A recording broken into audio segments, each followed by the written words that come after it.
Next, or rather simultaneously, it was time for the Cabal to take revenge on Russia, once again. Financed by their partner in crime, the Rothschilds, they started the Russian Revolution. Their pawn and frontman, Lenin. His real name, Vladimir Ilyich Ulyanov. Every historian will agree on the fact that Lenin was heavily influenced by Karl Marx, the founder of communism. But Marx wasn't Russian, he was German. Lenin was Russian, but as he spent many years in exile in Finland, Switzerland, England and Germany, he had become almost a stranger to Russia at the time the first part of the Russian Revolution broke out in February 1917. He was completely westernized. Marx had inspired him massively with his 1848 pamphlet, the Communist Manifesto. Lenin wasn't just inspired by Marxist communism, but also by his Jesuit background. Marx was trained in Germany at a Jesuit school, and after that he was tutored by Jesuits in the British Museum on the tenets of communism, as confirmed by ex-Jesuit priest Alberto Rivera. Another source of Marx being a Jesuit coadjutor, an assistant bishop, is Otto von Bismarck, who wrote in the North German Gazette that Marx was under control of the Jesuit priest Peter Becks, then Superior General of the Society of Jesus. And there was more Jesuit influence on Lenin. His right-hand man, Felix Dzerzhinsky, who was the head of the Soviet secret police, was a great admirer of the Jesuits. Furthermore, Lenin formally readmitted the Jesuits into Russia in 1922, which is rather strange, as religion was prohibited at that time within communism. But then again, was it strange? The origin of communism lies in the Jesuit ideology, as confirmed by many historians.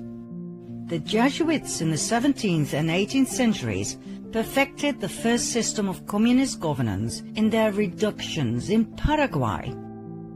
In the New Advent Catholic Encyclopedia, it reads on the conditions of property.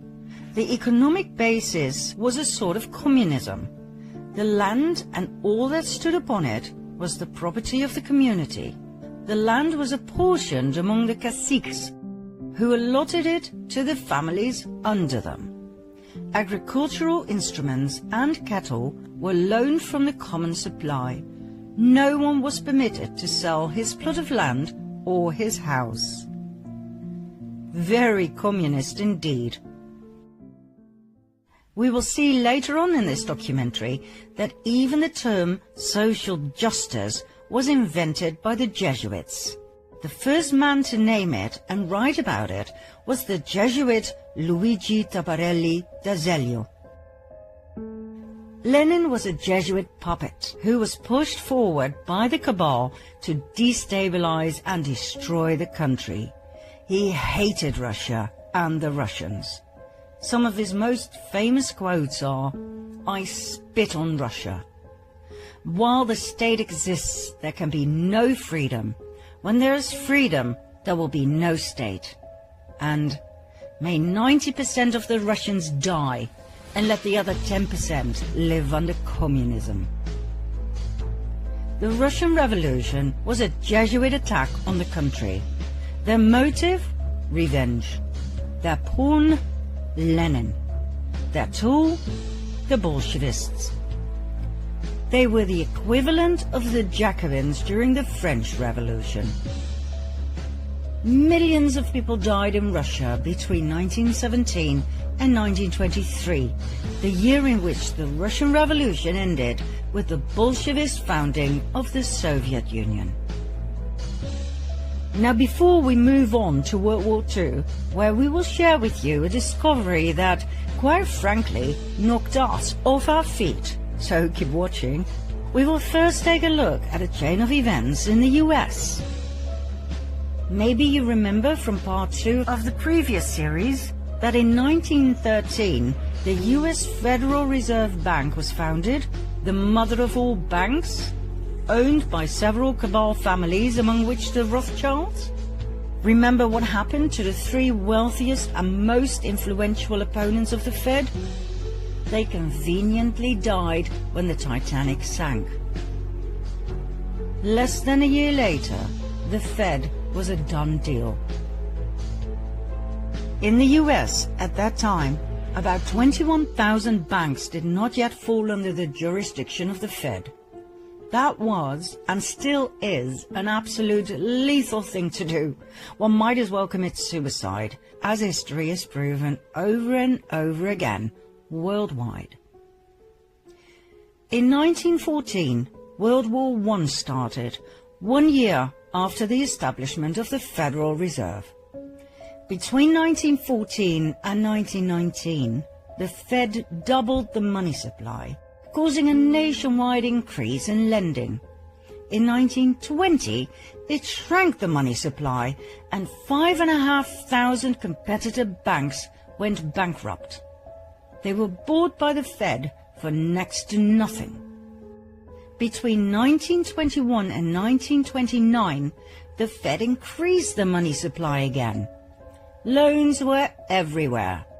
But on October 23, 1929, 2.6 million shares were sold in a frenzy. By whom? Not that hard to guess. The next day, on October 24 at 9 a.m., Wall Street was closed, and the moneymakers who had gathered outside slowly started to realize in a state of shock what had happened. Loans were called in. Investors were forced to sell their shares. This event became known in history as the Wall Street crash.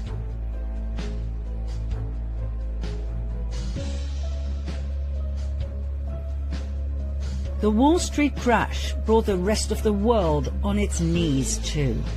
16,000 competitive non-Fed banks went bankrupt. They too were bought for next to nothing. It was called the greatest robbery in history. But it wasn't enough. The Fed reduced the money supply even further by 30%, causing starvation throughout the US.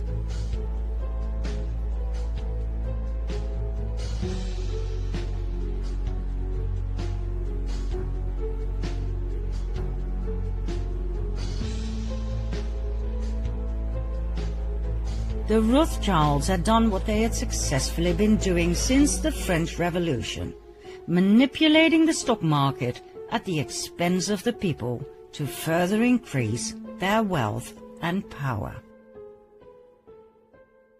Congressman McFadden was so horrified he began impeachment proceedings against the bankers who owned the Federal Reserve. Like I said, he might as well have committed suicide straight away. He was poisoned at a banquet, and the impeachment was abandoned. One simply does not get in the way of the Khazarian cabal. 4 years after the Wall Street crash in 1933, on the pretext of getting out of the Depression, the banks persuaded the government to carry out a national gold seizure on penalty of imprisonment for 10 years. That's right.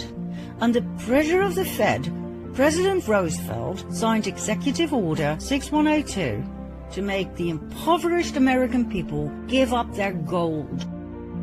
They had nothing left. With the gold standard gone, the cabal had no more limitations on how they could manipulate the money supply. This meant absolute dominance. On top of everything else, income tax was created in 1913 to cover the huge amounts of money the government was paying the Federal Reserve. Like we said in part 2 of the previous series, income tax is illegal. We were just never told. One of the dire consequences of the Wall Street crash was that the Fed called in all international loans. The country that was the worst affected was Germany. After World War I, the country had to pay reparations to the victims, for which it desperately needed the loans, as well as for rebuilding the country and the economy. When the Fed called in their loans, the German economy collapsed. The country dived into a deep depression. That same winter, about 2 million people were unemployed. Less than 3 years later, that number had tripled, meaning a staggering unemployment rate of 40%. The government's expenses to support these people went through the roof. The Chancellor cancelled unemployment support in a desperate move, which made things even worse. More chancellors came and went. Nobody knew what to do with this mess.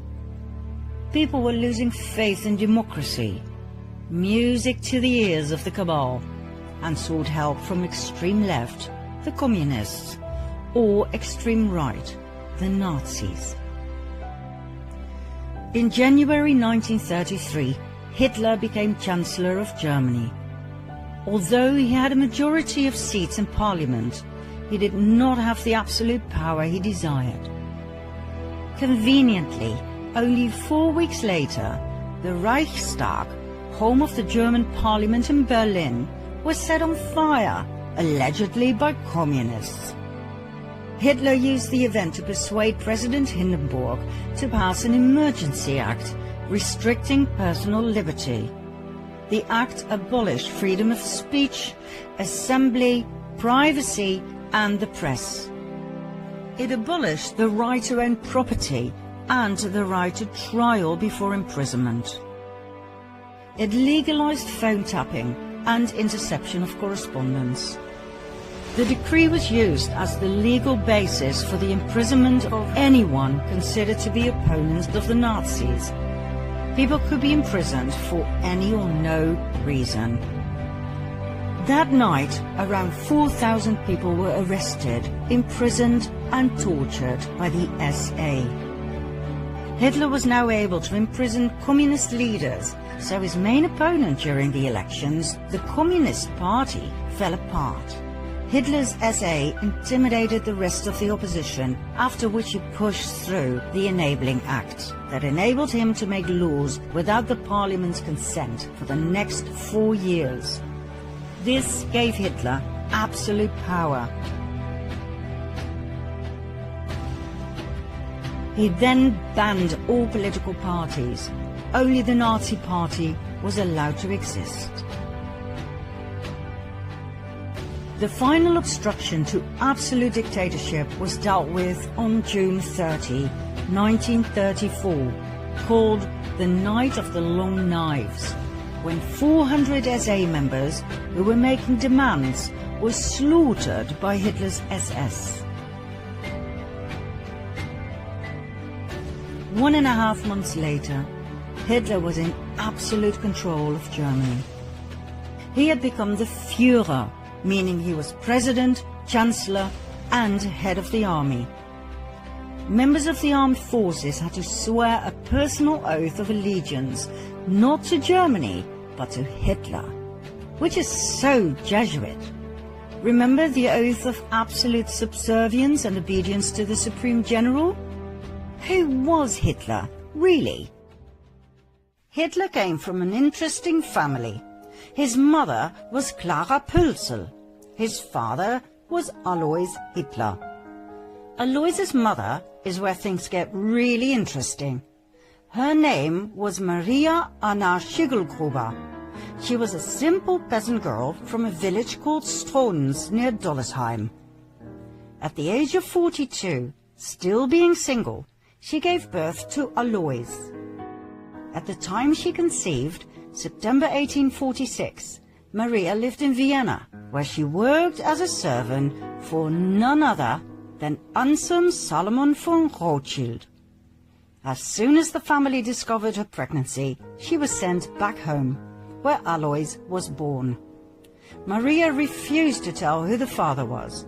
It must have been someone with power, for she kept it a secret for the rest of her life, and the father did not feel the need to marry her. When Alois was 5 years of age, Maria married Johann Georg Hitler. Even though many researchers believe he must have been Alois's biological father, he never acknowledged the boy as his own. It wasn't until Alois was 40 years old when he suddenly changed his surname from Schickelgruber to Hitler. Why wait so long if he was truly Hitler's son? That doesn't make sense at all. Alois married Clara Pölsel. It was his third marriage. They had 6 children, 4 of which died at a very young age. The only 2 surviving children were Adolf and his sister Paula.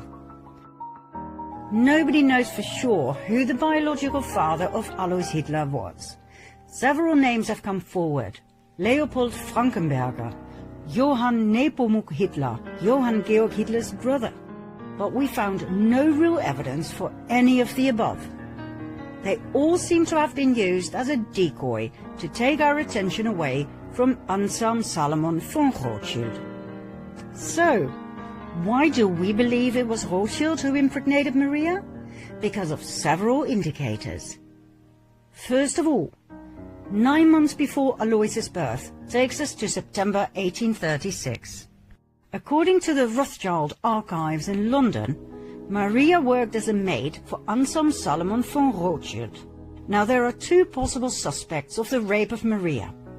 One, Anselm, who was 33 years old at the time. 2, his father, Salomon Meyer von Rothschild, who was 72 at that time. Now the Rothschild archives contain handwritten correspondence between the son, Anselm, and the London Rothschild Bank, which proves he was in Vienna at the time of the conceived pregnancy. His father, on the other hand, was in Paris. That narrows it down, don't you think? Secondly, in 1876, when Alois was 40 years old, he suddenly inherited a large sum of money. From whom? There wasn't any money in the family. Anselm Salomon von Rothschild died a year and a half prior, the time needed to pass an estate through the probate court. It was the same time Alois suddenly changed his name to Hitler, remember? Was that just a coincidence, or was it a demand by the Rothschilds in order to receive the inheritance, so that he would not be traced back to the Rothschild bloodline? Now please bear in mind that officially the Rothschilds were Jewish. They were the Babylonian Khazars who converted to the Jewish faith under pressure of the Russian king. Call them fake Jews if you like, but to the outside world, Adolf Hitler's father was half Jewish. If this ever came to light, it would be one hell of a scandal. And so, all traces of the Führer Adolf Hitler leading to the Rothschilds had to be erased. In 1921, the Munich Post intercepted a pamphlet that circulated among the early members of Hitler's Nazi party, the NSDAP. The pamphlet's title was Adolf Hitler, Traitor. It dealt with the alleged Jewish blood in Hitler's veins. It accused Hitler of fronting for Jewish finances and for acting like a Jew himself. The Munich Post decided to publish the pamphlet. On the very day that Hitler became Chancellor, the Munich Post was ransacked and its editors and writers were sent off to concentration camps, where they were never heard from again. The Austrian Chancellor Dollfuss investigated Hitler's family origins on 2 occasions. The first investigation, published in 1932, determined that Hitler's father was illegitimate, born to a 42-year-old unmarried woman and an unknown father. The second investigation determined that Hitler's mother was employed as a domestic servant in the residence of Baron Rothschild of Vienna. Shortly after, Hitler ordered the assassination of Dollfuss in 1934.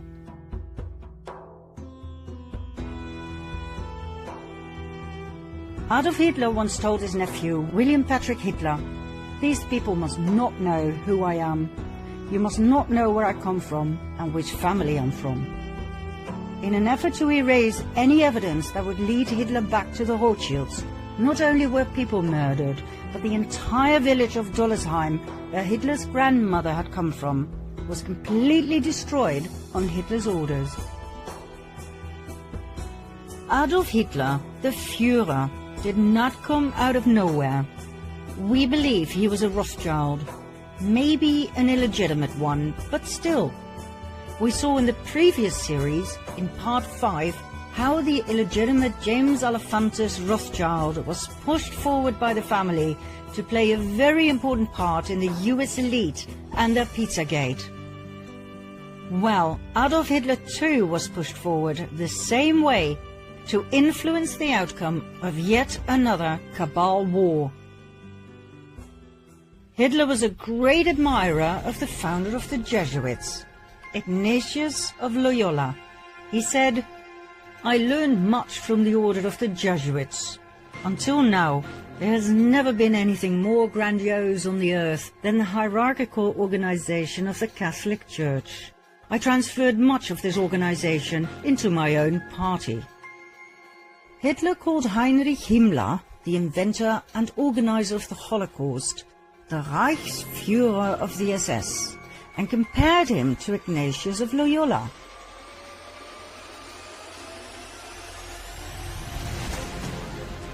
The SS organization has been constituted by Himmler according to the principles of the Jesuit order. The regulations and the spiritual exercises prescribed by Ignatius of Loyola were the model Himmler tried to copy exactly. Himmler's title as Supreme Chief of the SS was to be the equivalent to the Jesuit general, and the whole structure and direction was a close imitation of the Catholic Church's hierarchical order. Absolute obedience was the supreme rule. Every order had to be executed without comment. Hitler presented himself as the solution to all problems. He offered jobs in the war and weapon industry. He got rid of everyone he blamed for Germany's problems. The Jews, the Gypsies, the Communists, the disabled, the homosexuals, and he confiscated all of their money. Hitler was supported by a highly efficient propaganda machine led by SSer Joseph Goebbels, who brainwashed the German people into believing that Hitler was some sort of a messiah and that the Jews were the cause of all evil. Well, we all know what happened. 85 million people died in World War II.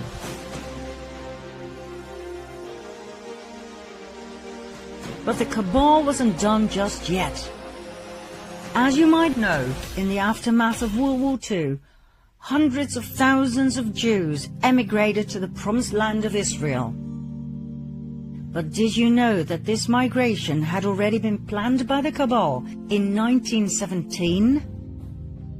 22 years before World War II even started, Palestine was given away, literally, by Arthur James Balfour, Foreign Secretary of the United Kingdom, on behalf of the British government. As if nothing more but a chess piece, a country with inhabitants was given away to, guess who? Lord Lionel Walter Rothschild. But wait a minute, 1917? The First World War hadn't even ended yet. So how on earth could they be talking about a home for the Jews? The Jewish genocide hadn't even started yet. We're talking about the Balfour Declaration, signed by Balfour himself on the 2nd of November 1917. Dear Lord Rothschild, I have much pleasure in conveying to you, on behalf of His Majesty's government, the following declaration of sympathy with Jewish Zionist aspirations, which has been submitted to and approved by the Cabinet. His Majesty's government view with favour the establishment in Palestine of a national home for the Jewish people, and will use their best endeavours to facilitate the achievement of this object, it being clearly understood that nothing shall be done which may prejudice the civil and religious rights of existing non-Jewish communities in Palestine, or the rights and political status enjoyed by Jews in any other country. I should be grateful if you would bring this declaration to the knowledge of the Zionist Federation. Arthur James Balfour. Neither the Jews nor the Palestinians knew about this. It was yet another brilliant move of nothing but chess pieces by the Cabal. What was presented as a benign action in favor of the Jews was, once again, a divide and conquer strategy. It could only end in yet another war, this time between Jews and Palestinians.